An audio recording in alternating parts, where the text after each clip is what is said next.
toda la majestad, amén. Porque Él los ha llamado, hermanos, a ser testigos de Él.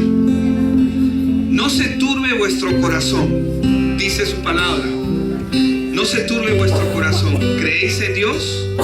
Creed también en mí. En la casa de mi Padre muchas moradas hay. Si así no fuera, yo os lo hubiera dicho. Voy pues a preparar lugar para vosotros. Y si me fuere y os prepararé lugar, vendré otra vez y os tomaré a mí mismo, para que donde yo estoy, vosotros también estéis. Y sabéis a dónde voy y sabéis el camino. Amén. Esto lo dijo el Señor Jesús en Juan capítulo 14. Dice: y sabéis a dónde voy y sabéis el camino. Pero lamentablemente no todos saben el camino. De oídas conocen, pero no todos tienen el entendimiento en su corazón. Cuando acá la palabra, cuando Él está diciendo: y sabéis a dónde voy, porque el Señor está asumiendo que todos están entendiendo el Evangelio. Todos están entendiendo que Él es el Evangelio, que Él es el plan de Dios para la vida del hombre. Él es el único que puede restaurar, restituir, corregir cualquier cosa en la vida del hombre. Pero el ojo del hombre no lo podía entender, el entendimiento humano, y gracias a Dios que Tomás habló. Amén. Amén. Porque habló Tomás en ese momento y Tomás le dijo: Señor, no sabemos a dónde vas. O sea, ¿de qué estás hablando? No sabemos a dónde vas. Yo me imagino al Señor Jesús: tanto tiempo estoy contigo y aún no te das cuenta, aún no sabes, aún no entiendes. Pero nuestro Dios es amoroso. Amén. Amén. Él es Padre, Él es Señor. Y Él con amor le dice: ¿cómo pues? Le dijo Tomás: Señor, no sabemos a dónde vas. ¿Cómo pues podemos saber el camino? Y Jesús le dijo: yo soy el camino y la verdad y la vida. Amén. Nadie viene al Padre sino por mí, dice. Y ahí añade y dice: si me conocieseis, también a mi Padre conoceríais. Y desde ahora le conocéis y le habéis visto. Porque todo el que ha visto a Jesús ha visto al Padre. Entonces habló Tomás, pero ahora habló Felipe. Amén. Y Felipe le dice, le dijo: Señor, muéstranos el Padre y nos basta. Él quería que le mostrara al Dios Todopoderoso. Hermanos, a veces queremos que Dios haga cosas. Él ya hizo una maravilla en nuestros corazones cuando Él entró. Porque el regalo que Dios ha dado al hombre empieza en el orden espiritual. Amén. Amén. Y todo lo demás es añadidura. Todo lo demás simplemente se añade. Pero Él le dice: muéstranos al Padre y nos basta. Y Jesús le dijo: tanto tiempo hace que estoy con vosotros y no me has conocido, Felipe. El que me ha visto a mí ha visto al Padre. ¿Cómo pues dices tú: muéstranos al Padre? ¿No crees que yo soy en el Padre y el Padre en mí?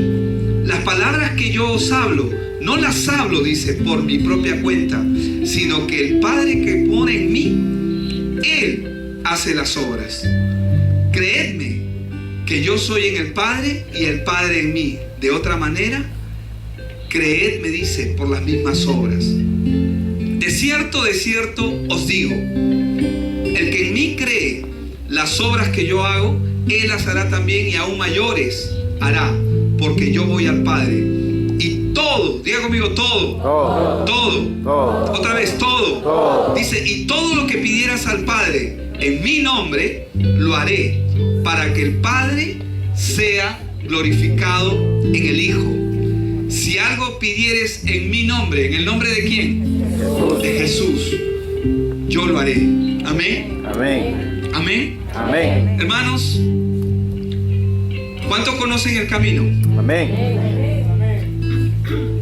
¿Cuántos conocen el camino? Amén. Amén. Él dijo: ya sabéis a dónde yo voy les dijo a sus discípulos: y sabéis el camino. El camino es Él. Amén. El camino es Jesús. No hay otro camino. Por eso es que nosotros no adoramos a nadie más que a Jesucristo. No podemos adorar a María, no podemos adorar a Pablo, a los santos, porque solamente en Cristo está la salvación. Amén. No hay otro Dios en el cual Él se ha manifestado sino en Jesucristo, hombre. Tome asiento, por favor. Amén. Bueno, me gustaría compartir el mensaje de hoy día, de esta mañana.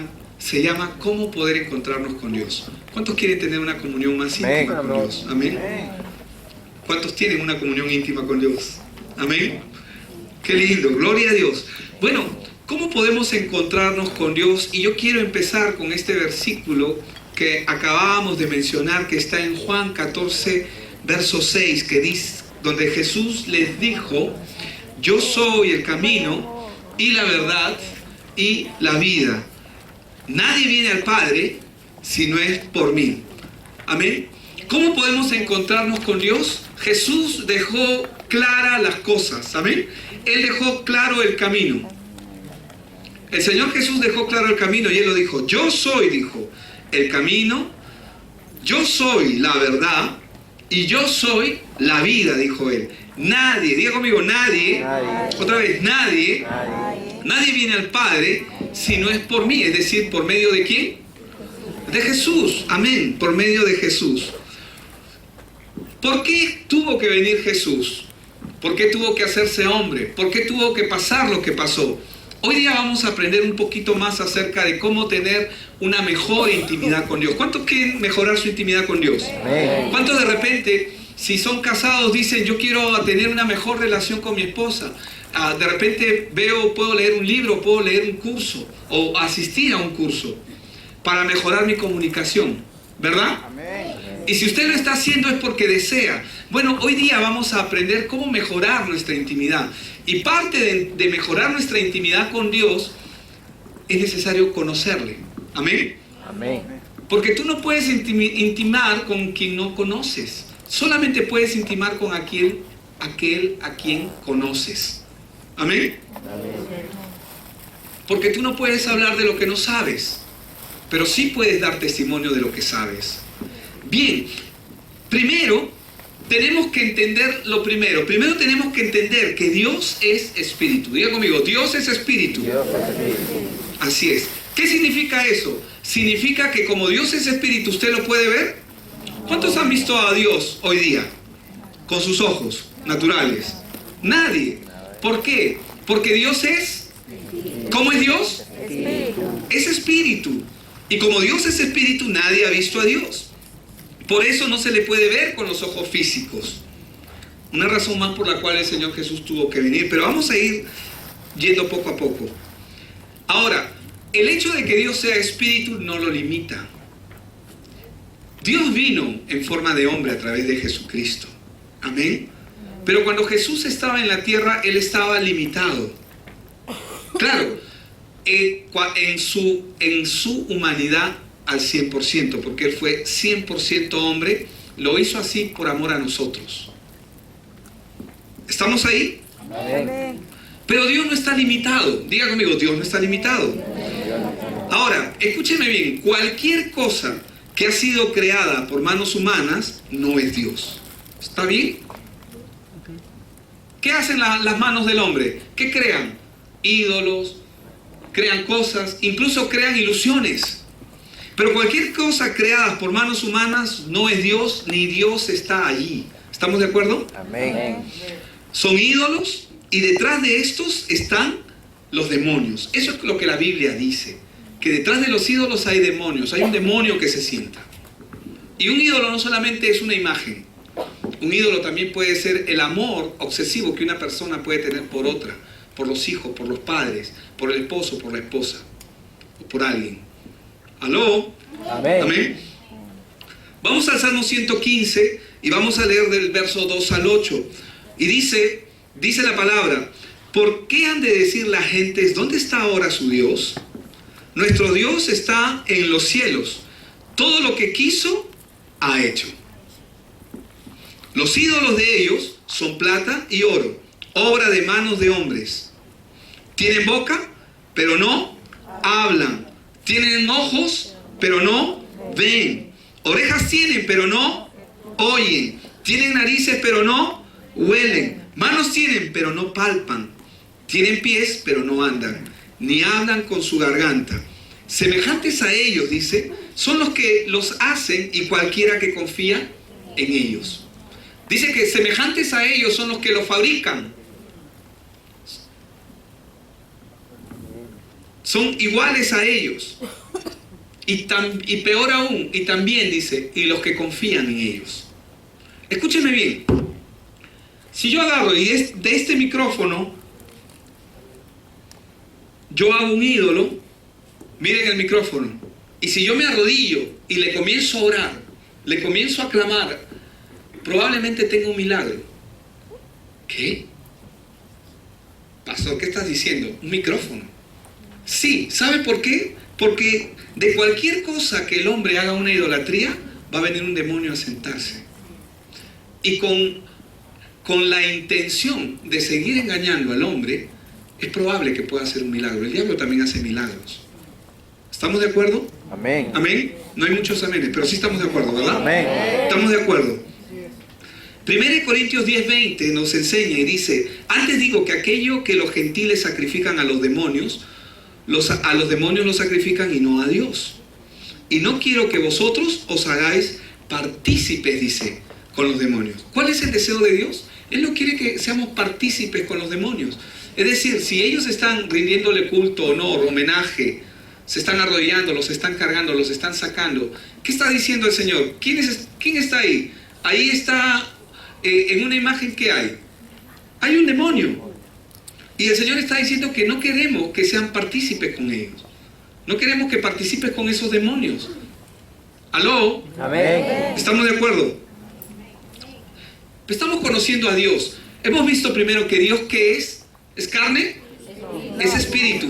Vino en carne, sí, a través de Cristo Jesús. Pero la omnipresencia, la omnisciencia y la omnipotencia de Dios es en el nivel espiritual.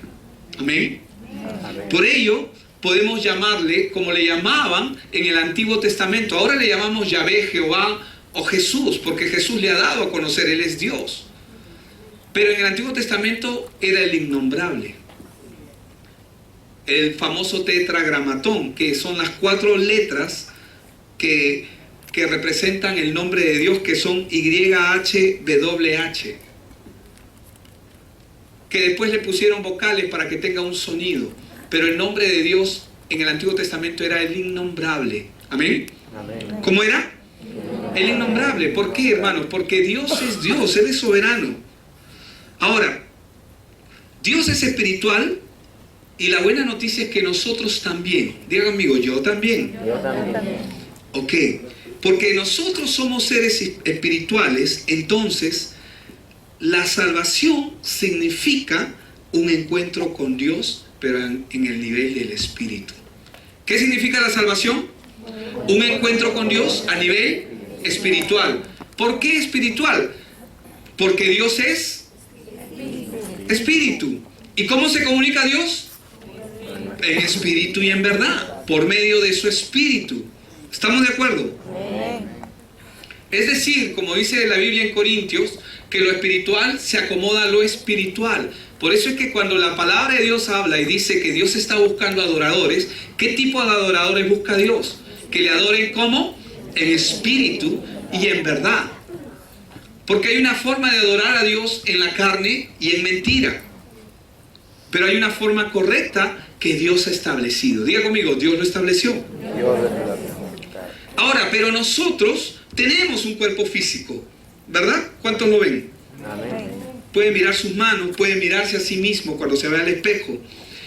Y como tenemos un cuerpo humano, también somos seres espirituales, pero algo ocurrió. Nosotros no podemos ver a Dios por una razón.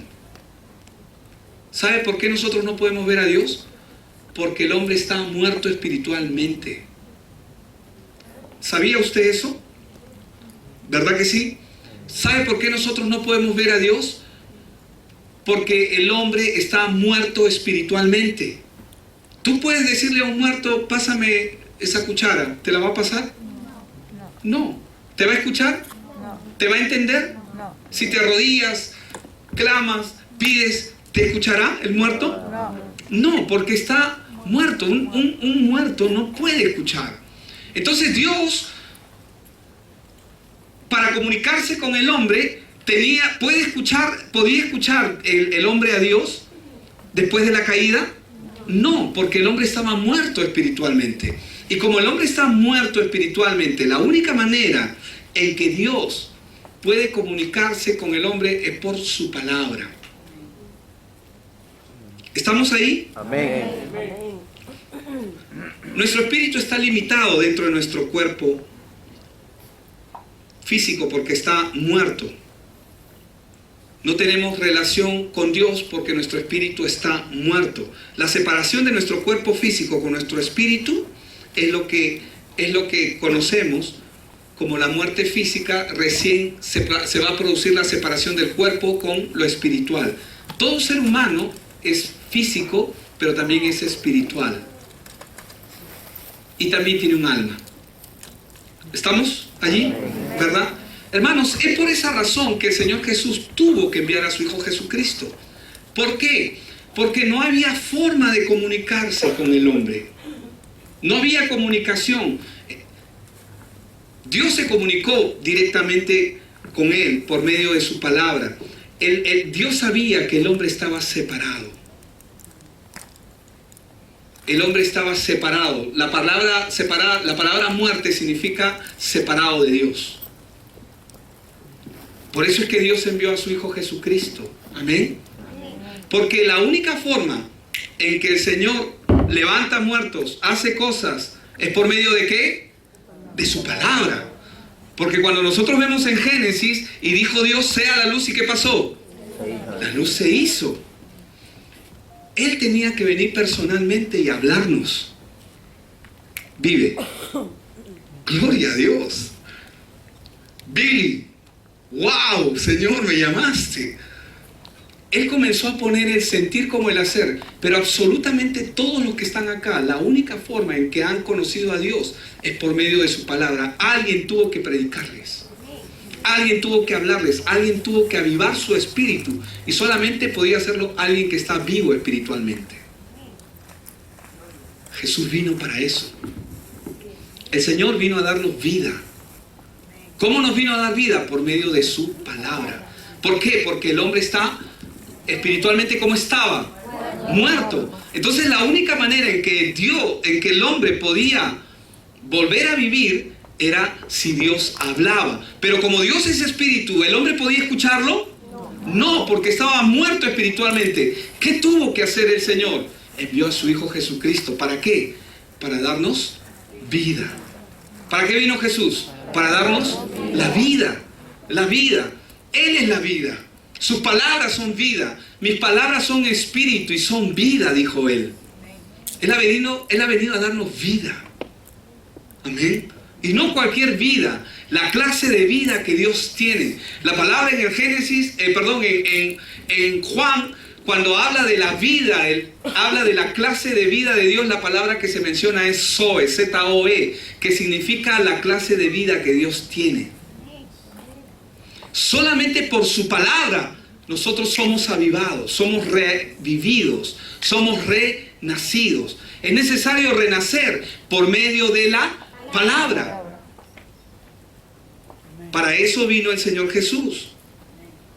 La oportunidad de recibir salvación, es decir, la salvación, vamos a explicar un poquito más allá después lo que es la salvación, pero la única oportunidad que el hombre tiene para recibir salvación es mientras está en este cuerpo físico.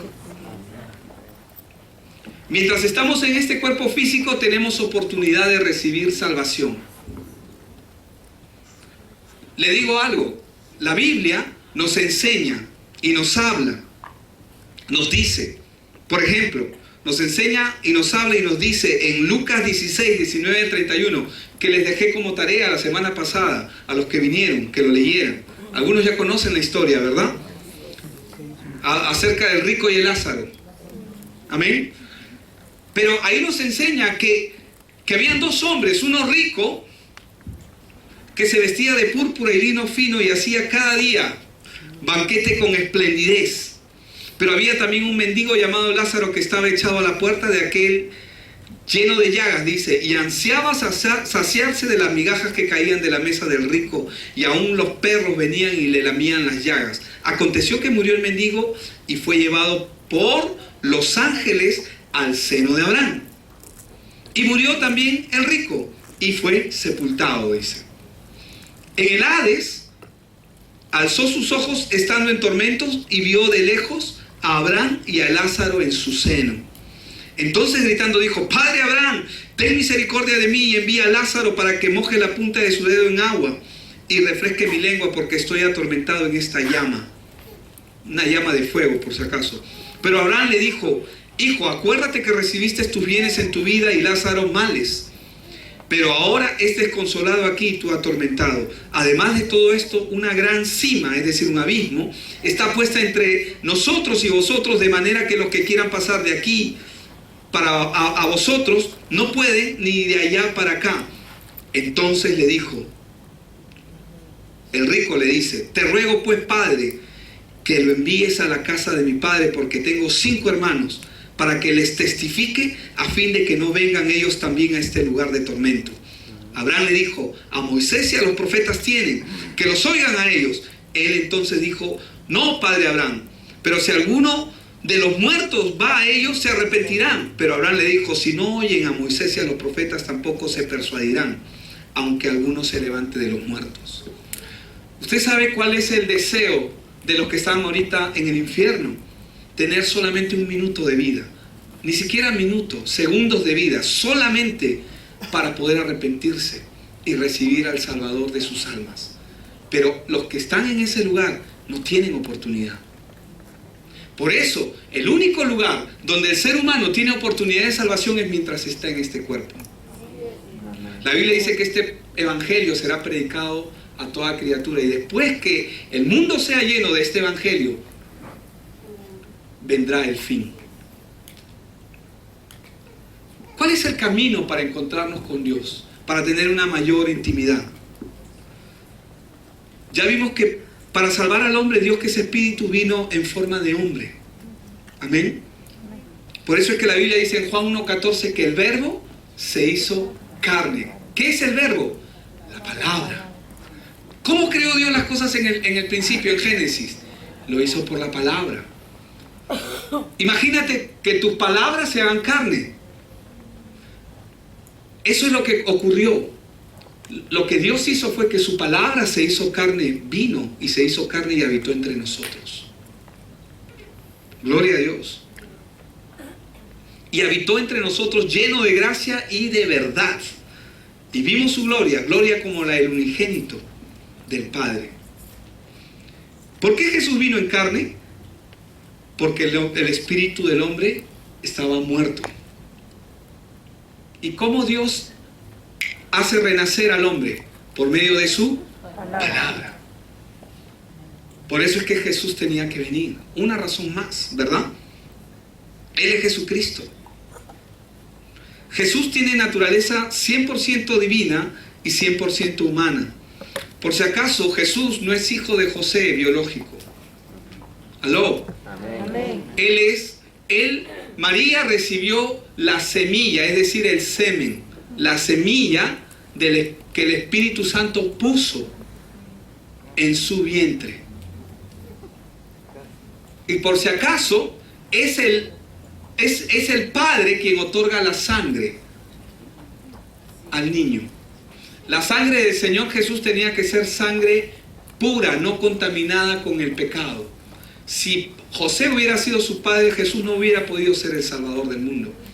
Porque José, su sangre está contaminada por el pecado. La Biblia dice que carne y sangre no heredarán el reino de Dios, en Romanos 6:6. Tenía que venir. Por eso es que lo que hizo Dios fue inseminó a María. Y el niño que dio, sí, tenía cuerpo humano, físico, En todo era parecido a nosotros, pero Él era 100% Dios y 100% puro. Él no tenía pecado, nunca pecó tampoco. Era necesario, porque Él tenía que cumplir la ley para así liberarnos del poder que la ley ejerce sobre el pecador. ¿Quiénes son los pecadores? Todos los que estábamos sin Cristo. Pero ahora los que estamos en Cristo, nuestros pecados han sido perdonados por medio de su obra, por medio de Él. Recibir a Cristo es el camino para encontrarse con Dios. La única forma en que el hombre puede encontrarse con Dios es si recibe a Jesús. ¿En dónde? En su corazón. Esa es la única forma que Dios ha establecido para que el hombre sea salvo. Juan 1:12 lo aclara y dice: mas a todos los que le recibieron, a quienes creen en su nombre, dice, les dio la potestad de ser hechos hijos de Dios. ¿A quiénes le dio la potestad el Señor? A los que le recibieron. ¿Y los que creen en quién? En su nombre. ¿En el nombre de quién? De Jesús. Porque Dios no ha dejado otro camino. Por eso me estaban comentando en uno de los grupos de alcance: pastor, hay esta secta que se está metiendo con fuerza, que es Dios Madre. ¿Han escuchado? Que Dios tiene madre, dice. Que Dios es madre también. Gracias por la aclaración, Ángel. Ahora, hermanos, digamos, no es así, porque Dios no es madre ni tiene madre. ¿Estamos de acuerdo? Pero digamos que fuera así. ¿Qué hay con eso? Si el único medio para que el hombre pueda ser salvo es Jesucristo. ¿Lo entiende? ¿Qué importa? Ya, digamos que tenga madre. No lo tiene, por si acaso. No estoy diciendo que lo tiene. Pero, ¿cuál es la relevancia con eso? ¿Cuál es el objetivo de esta secta? ¿Qué es lo que está pretendiendo hacer? ¿Sabe lo que está haciendo? Está confundiendo. Desviar la mirada de Cristo a algo que no tiene relevancia, no tiene importancia. ¿Aló? ¿Amén? Porque Dios es claro. Dios es claro. No hay otro camino. Jesús. Y toda la Biblia se enfoca en Jesús. ¿Qué hacen predicando a Dios Madre? No tiene sentido, ¿verdad? Si usted lo piensa bien, no tiene sentido. Si usted entiende la Escritura, usted va a saber que la Escritura apunta a Jesús. Así de sencillo. ¿Qué pasa cuando uno recibe a Cristo? Cuando uno recibe a Cristo, la Biblia enseña que el Espíritu Santo viene a morar. Diga conmigo, el Espíritu Santo. Otra vez, el Espíritu Santo. Por si acaso, el Espíritu Santo también es Dios. Ellos son tres en uno. Dios, la misma palabra Dios hace relevancia a uno, pero es plural en sí mismo, ¿verdad? Ahora, el Espíritu Santo viene a morar en la persona que recibe a Cristo en su corazón. Esto es la salvación. Esto es la plenitud de la salvación. Cuando tú recibes a Cristo, el testimonio que tú vas a recibir de tener a Cristo en tu corazón es la obra del Espíritu Santo. Juan 14:16 dice: yo rogaré al Padre y os dará otro consolador para que esté con vosotros por un poco de tiempo. No dice eso. Por unos meses, sábados y domingos. No. ¿Qué dice ahí? Para siempre. Para siempre. Así lo relata y el Señor Jesús dijo esto. Y Él no miente. Amén. Él no cometió ningún pecado, hermanos. Y lo que Él dice es verdad. Dice: yo rogaré al Padre y os dará otro consolador para que esté con vosotros para siempre. Juan 14:26 dice, y al 27, pero el consolador, el Espíritu Santo, ahí lo identifica, ¿verdad? A quien el Padre enviará en nombre de ¿quién? En el nombre de Jesús, en mi nombre, dice el Señor Jesús. Dice: Él os enseñará todas las cosas y les recordará todo lo que yo les he dicho. Entonces, hermanos, cuando el Espíritu Santo viene a morar, cuando una persona recibe a Jesús con todo su corazón, entiende que Jesús es el único que puede salvarle, entiende que que su vida está llena de pecado a causa de la maldición. Y la tendencia es a pecar, a cometer pecados. Pero Jesús pagó el precio de ese pecado a través de la anulación del acta que la Biblia menciona en Colosenses 2:14. Cuando esto ocurre, cuando el Espíritu Santo viene a morar, escúcheme bien, el poder que Satanás tenía o ejercía sobre esa persona debería desaparecer. Si la persona lo entiende. ¿Por qué debería desaparecer? Porque tú entiendes, cuando tú estás en Cristo, ¿qué es lo que pasa? La Biblia dice que somos trasladados del reino de las tinieblas al reino de su Hijo amado. Les pregunto, si yo me traslado de aquí a los Estados Unidos, por poner un ejemplo, o más cerquita, me traslado a Brasil, yo puedo tener todo en mi pensamiento, todo acerca de Perú, pero ¿dónde estoy parado? ¿En dónde estoy parado? ¿Dónde estoy parado? En Brasil. Si tú has sido trasladado del reino de las tinieblas al reino de su Hijo amado, al reino de luz, al reino de Jesucristo, ¿dónde estás parado? Estás parado en el reino de Cristo. ¿Lo entiende? ¿Lo podemos? Perdón, ¿me dejo entender? Amén. Hemos sido trasladados. Lo cual significa de que si alguien le dice le dicen a mi esposa, oye, tu esposo no está en Brasil, lo he visto caminando por el Jirón de la Unión. ¿Qué dice mi esposa? Él está en Brasil. Habrás visto a alguien que se parece, pero no lo has visto a él. ¿Aló? ¿Están entendiendo? Hermanos, lo que pasa es que es exactamente lo que pasó con el pueblo de Israel cuando salió de Egipto. Ellos salieron de Egipto, ya estaban en otro lado, ya estaban en otro rumbo, ya estaban en otra tierra, pero sus mentes aún estaban esclavizadas y tenían que ser renovadas. Cuando uno viene a Cristo Jesús, Satanás pierde. Diga conmigo, Satanás pierde. Otra vez, Satanás pierde. ¿Qué pierde Satanás? ¿Sabe lo que Satanás pierde? Pierde derecho legal sobre ti. ¿Qué significa? Ahora yo estoy en el reino de su Hijo. Significa que cada paso que doy, lo doy en el reino de su Hijo. Pero yo estoy en esta tierra. Tú sabes que el reino de Dios se va a establecer en esta tierra. Pero primero es espiritual. Yo ya estoy en el reino de su Hijo. Pero sin embargo, viene y alguien de repente me estafa. ¿A quién no le pasa? Pastor, estoy orando y todo, pero ahora y pum, te roban. O de repente algo ocurre. ¿Qué hace que nuestra mente se confunda, verdad? Y dice, bueno, ¿será que el Señor quiere será que estoy pasando una prueba? No solamente estás pasando una prueba, sino lo que Dios está haciendo es que Dios quiere hacer algo con tu vida. Y quiere mostrarte. Cuando nosotros ya estamos en el reino de Dios y su justicia, porque ya lo estamos.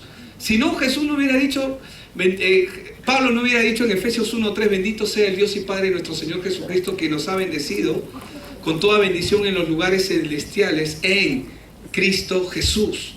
Ya estamos. Pero temporalmente tu cuerpo está aquí. Pero tu espíritu es parte del reino. Para yo ser parte de este mundo necesito nacer. Para yo ser parte del reino de Dios tengo que nacer en el espíritu. ¿Se entiende, verdad? Amén. Me dejo entender, ¿verdad? Ahora, la mayoría de la gente no puede distinguir entre la salvación y una vida de religión. Muchos piensan que todas las religiones son iguales. Muchos piensan que pueden hacer buenas obras y que este es el objetivo de todas las religiones. Muchos piensan que el camino para ser salvos es que tienes que hacer buenas obras, tienes que ser bueno. Y definitivamente lo tienes que ser, pero no por un tema obligado, sino nace de ti. Cuando tú estás en Cristo, nace de ti hacer lo bueno. No necesitas que alguien te diga haz lo bueno. Tu identidad como hijo de Dios hace que tú actúes de buena fe. ¿Aló? Amén. Hermanos, nuestro cristianismo no es una religión. No vivamos el cristianismo como una religión. No limitemos el poder de Dios a vivir de una manera religiosa, cuando lo que Dios quiere es que nosotros tengamos una mayor intimidad con Él. La religión es el hombre buscando a Dios. ¿Qué es la religión? Por eso es que muchos dicen, no, es que yo encontré a Dios. No, tú no encontraste a Dios, Dios te encontró a ti. Sin embargo, el evangelio de Dios es Dios viniendo al hombre. El evangelio siempre se va a revelar Dios viniendo al hombre, no el hombre hacia Dios, es Dios viniendo al hombre. La religión se basa en buenas obras, busca hacer lo bueno, y lo cual no digo que esté mal, está bien, pero el evangelio está basado en la salvación. Muchos no han descubierto aún, sobre todo los no creyentes, las personas que no conocen a Dios, no han descubierto el estado de condenación en el que están. Y solamente por un tema de poder entenderlo, para poder conocerlo, pero también para poder decirlo, compartirlo, vamos a mencionarlo. Hermanos, el pecado original significa, es el estado de una persona que no ha recibido salvación. Toda persona que es descendiente de Adán, y que no ha recibido a Cristo, no ha recibido a Dios en su vida, tiene el pecado original en su cuerpo, en su vida, que lo hace pecar. Su estado es no salvo. ¿Cuál es su estado? No salvo. No es salvo. Como la Biblia dice, no hay justo, ni aun uno, no hay quien entienda. Por cuanto todos pecaron, también dice, están destituidos de la gloria de Dios. ¿Esto qué significa que una persona no sea salva? Una persona que no es salva, para entenderlo mejor y para tener ganas de ir a compartir el evangelio a otros, ¿amén? ¿Cuántos dicen amén? Amén. Significa, una persona no salva es una persona que está atrapada en las manos de Satanás. ¿Qué es una persona no salva? Es una persona que está atrapada en las manos de Satanás. Es la verdad. Así es. Así es como la Biblia lo enseña. Significa que están atrapados en las manos de Satanás, el cual aparece en Génesis, y en Génesis vimos su obra, ¿no? Pero en Efesios 2, del 2 al 3, cuando habla a los creyentes, les dice, en los cuales, hablando de los caminos, de los pecados que el hombre hacía, anduvisteis en otro tiempo siguiendo la corriente de este mundo, conforme al príncipe de la potestad del aire, el espíritu que ahora opera en los hijos de desobediencia. Entre ellos vivíamos también todos nosotros en otro tiempo, andando en los deseos ¿de qué? De nuestra carne, haciendo la voluntad de la carne y de los pensamientos, y éramos por naturaleza hijos de ira, lo mismo que los demás. Así éramos nosotros. El hombre que está sin Dios, ese hombre está atrapado por Satanás. Cuando tú ves una persona que no es creyente, ¿cómo tenemos que verla? Está muerta espiritualmente, pero también está atrapada por Satanás. ¿Cuál es tu misión? Liberarlo, salvarlo. Si tú ves una persona encarcelada, ¿qué vas a hacer? Bueno, no estamos hablando de en la cárcel, ¿no? A esos, los que están pagando, ¿no? Pero me refiero, si tú ves una persona que está atrapada en algo, tú tienes que ayudarle o no. Si tienes el poder para ayudarle o no. Sí, claro que sí. ¿Por qué tienes el poder? Porque tienes el evangelio. Tienes la palabra en tu corazón. Tienes el evangelio, que es libertador, es salvador. Entonces, ¿cómo ves a la persona? Está atrapada. Una persona que no es salva está atrapada en las manos de Satanás. ¿Y sabes qué es lo que Satanás quiere? Que no le digas nada. ¿Aló? Amén. Tenemos que compartir el evangelio, ¿amén? Amén. Hermanos, ellos están en un estado de condenación, y el estado de condenación es un estado terrible. ¿Por qué es un estado terrible? Porque el espíritu que está en esa persona es el espíritu de Satanás. ¿Qué, pastor? Suena bien duro, ¿verdad? Pero es el espíritu que mora en esa persona. es un espíritu maldito. Es un espíritu de condenación. Es un espíritu que lo va a llevar al infierno. Muchos sufren más todavía cuando comienzan a adorar ídolos, rinden culto a los antepasados y otros, ¿no? Pero hermanos, el estado de condenación es un estado terrible. Dios ya nos liberó a muchos de los que estamos acá, ¿verdad? Amén. ¿Cuántos dicen amén? ¿Cuántos? Amén. Dios ya nos liberó. Hermanos, hay gente que está atrapada. ¿O no? Sí. ¿Cómo miraba Jesús a las masas? No, seguro que no, es que Jesús era bravo, pues él los insultaba. Hijos del diablo, ¿los estaba insultando? No. La Biblia dice que él los miraba con compasión. ¿Saben por qué los miraba con compasión? Porque los miraba como que están atrapados. Jesús los miraba y él miraba a la gente, está atrapado por Satanás. Satanás tiene sus manos sobre tus ojos para que no veas. Así miraba el Señor Jesús, miraba con compasión. Él sabía que estaban atrapados. ¿Para qué vino Él? Para liberarlos.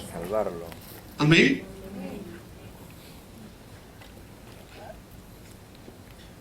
Y lo peor del caso es que Satanás lo que va a buscar es llevárselos al infierno, como lo hizo con la historia real que estábamos leyendo en Lucas 16, versos del 19 al 31, con el rico. ¿Qué hizo con el rico? El rico pensaba que él estaba bien. Cuando él se dio cuenta, él ya estaba en el infierno, estaba quemándose en el Seol, en el Hades, perdón. Él se estaba quemando. ¿Había oportunidad para él ahí? No. Él no sabía que él iba a parar en ese lugar, no lo sabía. Yo me imagino que él de repente pudo escuchar, no puedo imaginarlo porque no lo sé, pero lo que sí puedo decir es que él ya no tiene oportunidad. ¿Y en quién pensó él?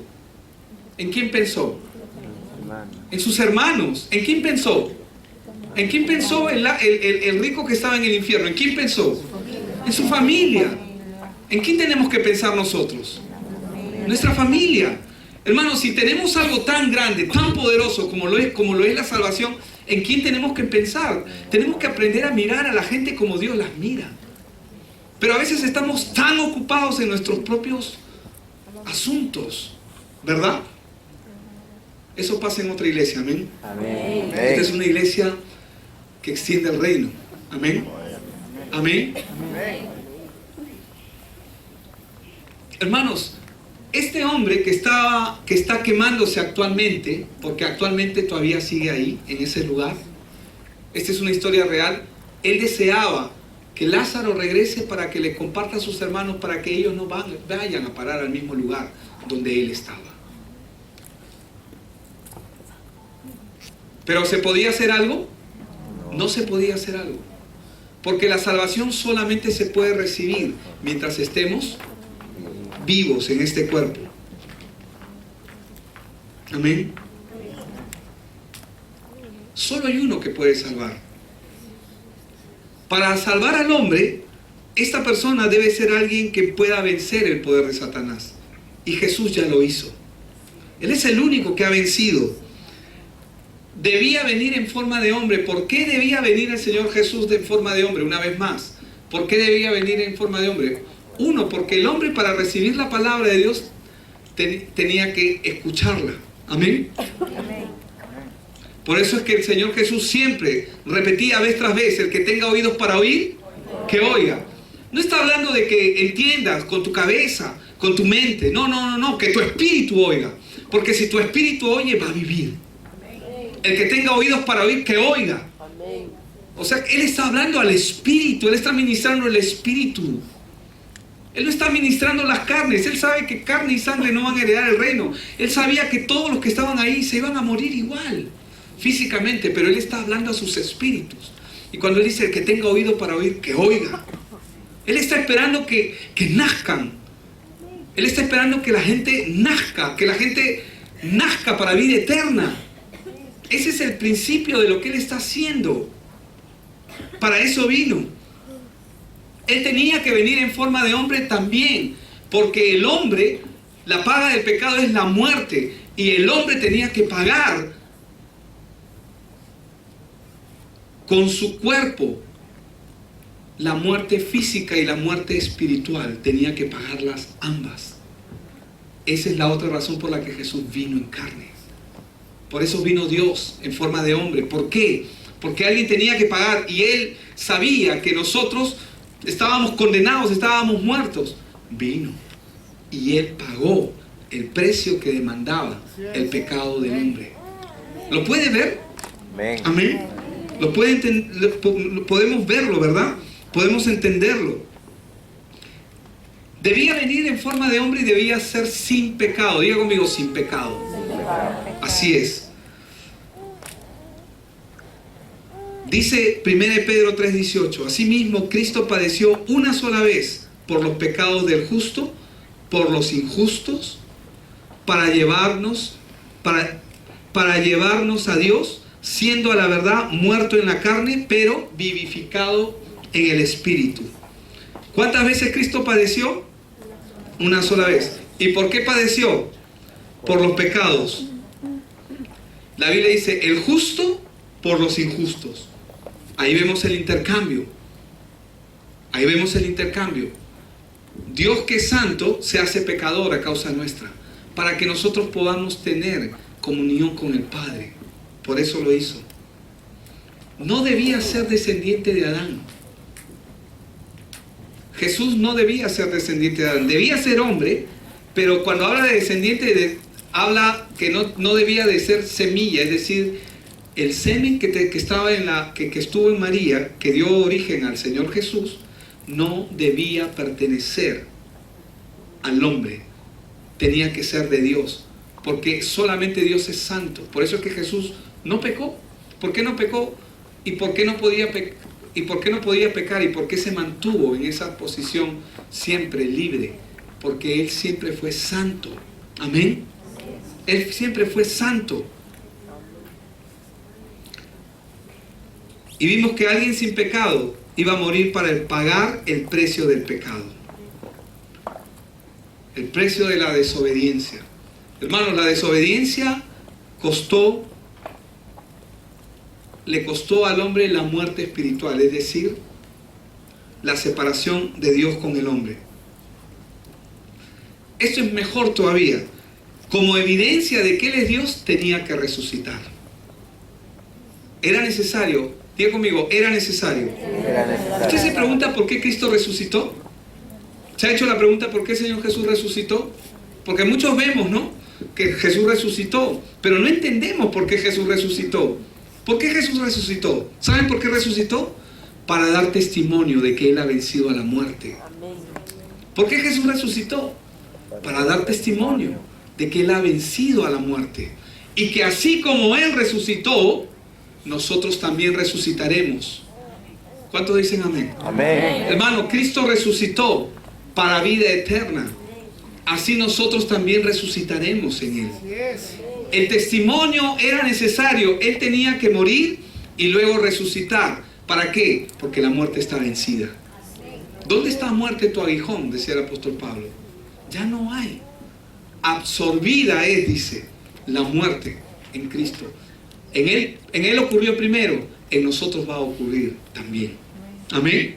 Amén. No quiero entrar mucho ahí porque 1 Corintios 15 es espectacular cuando habla acerca de la resurrección. Lo corruptible que se convierte en incorruptible.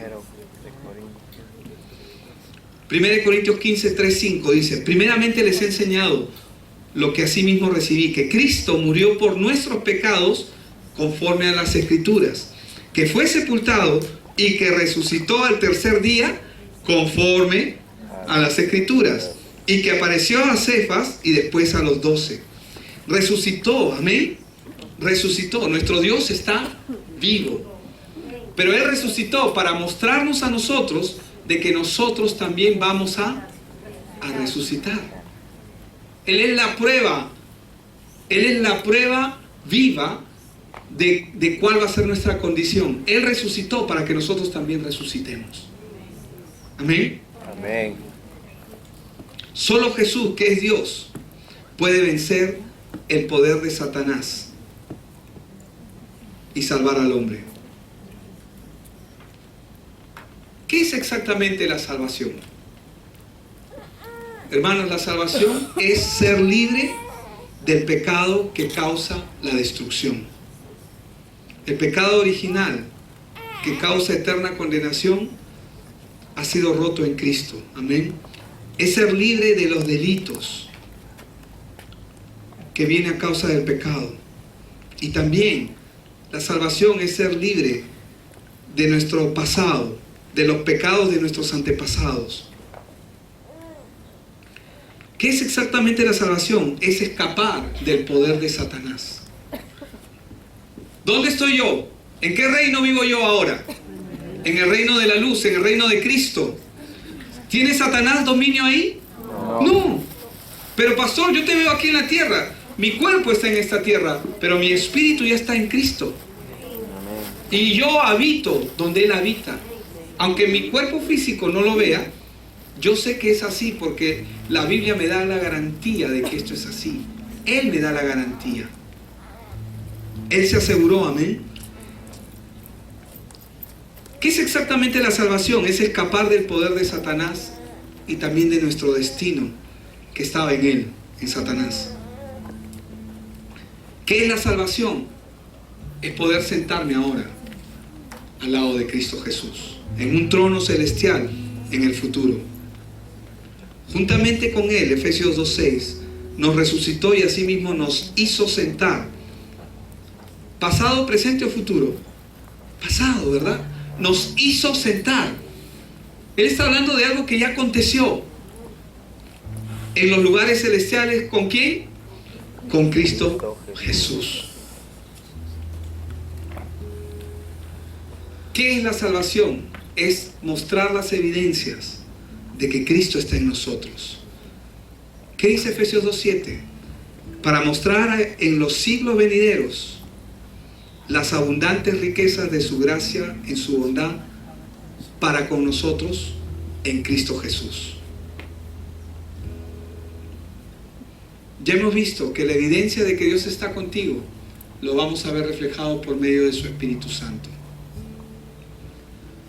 ¿Cuántos han recibido a Cristo aquí en su corazón? Amén. Todos, ¿verdad? Y si hay alguien aquí que no lo ha recibido, esta es una oportunidad.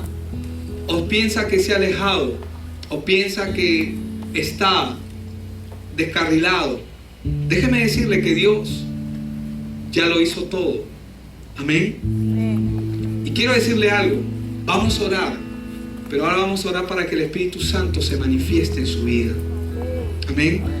Porque si usted de corazón, con todo su corazón, usted le dijo al Señor: Señor, yo te pido que entres a mi vida. Yo reconozco que soy pecador. Yo reconozco que hacía o que he hecho las obras de mi antigua naturaleza, las obras de Satanás en mi vida.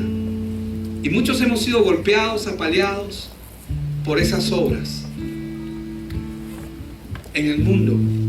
Pero ahora en Cristo Jesús, nosotros estamos en otro reino. Si estás en Cristo Jesús, tú estás en otro reino. Si estás en Cristo Jesús, tú perteneces a otro reino. Y hay un rey que domina en ese reino. Pero tienes que entender cómo es el dominio de ese rey. Amén. Tienes que entender tu condición en el reino. Te voy a mostrar solamente un ejemplo. El reino de Dios se asemeja a una casa grande, hermosa, donde habían dos hijos. Y ustedes han escuchado la parábola del hijo pródigo, probablemente. Bueno, dentro de la casa del hijo pródigo había el hermano mayor. El hijo pródigo ya todos conocemos la historia, ¿verdad? Pero el hermano mayor estaba en la casa del reino. ¿Dónde estaba? Estaba en el reino. Y saben, estando en el reino no disfrutaba del reino. Hacía cosas para agradar a su padre. Hasta que cuando vio que su hermano regresó,